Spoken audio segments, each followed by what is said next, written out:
Penyebaran varian baru COVID-19 yakni varian Mu di 32 negara menjadi perhatian pemerintah. Dalam rapat terbatas di Istana Negara pekan lalu, Presiden Joko Widodo meminta Kementerian Perhubungan untuk mewaspadai masuknya varian Mu ke Indonesia.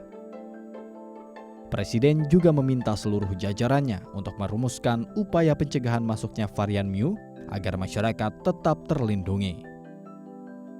Saya juga ingin perhatian kita semuanya yang berkaitan dengan perhubungan, mungkin Pak Menteri Perhubungan, yang berkaitan dengan varian baru, varian Mu. Ini betul-betul agar kita lebih waspada dan detail, jangan sampai ini merusak capaian yang sudah kita lakukan.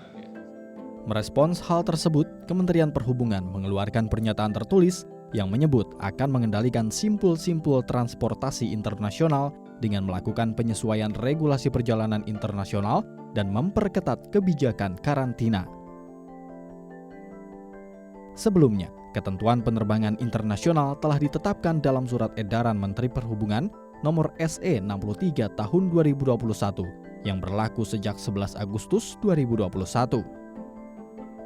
WNA dan WNI yang datang dari luar negeri wajib menyertakan hasil negatif RT-PCR dari negara keberangkatan, yang sampelnya diambil maksimal 3 kali 24 jam sebelum keberangkatan. Lalu saat tiba di Indonesia, penumpang wajib melakukan tes ulang PCR dan menjalani karantina selama 8 kali 24 jam. Secara khusus, hanya WNA yang melakukan perjalanan dengan skema perjanjian bilateral atau mendapatkan izin khusus secara tertulis dari kementerian atau lembaga yang boleh masuk ke Indonesia.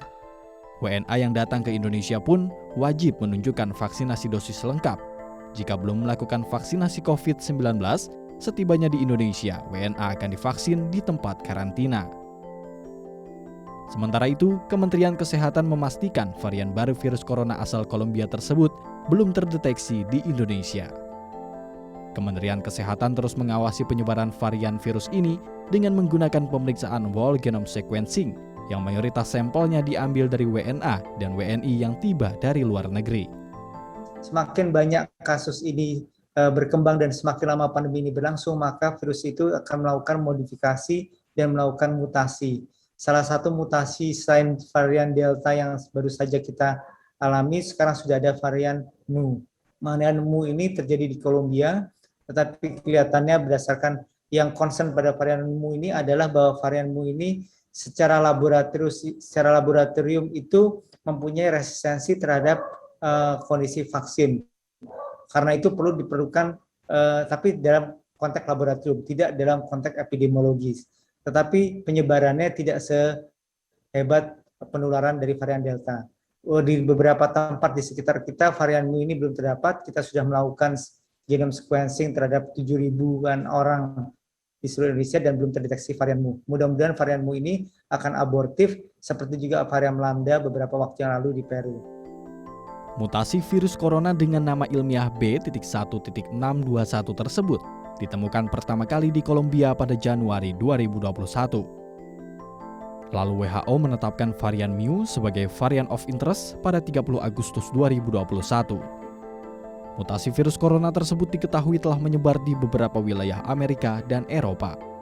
Meski demikian, menurut penelitian sementara WHO, varian Delta masih menjadi mutasi virus COVID-19 yang lebih menular jika dibandingkan dengan varian Mu.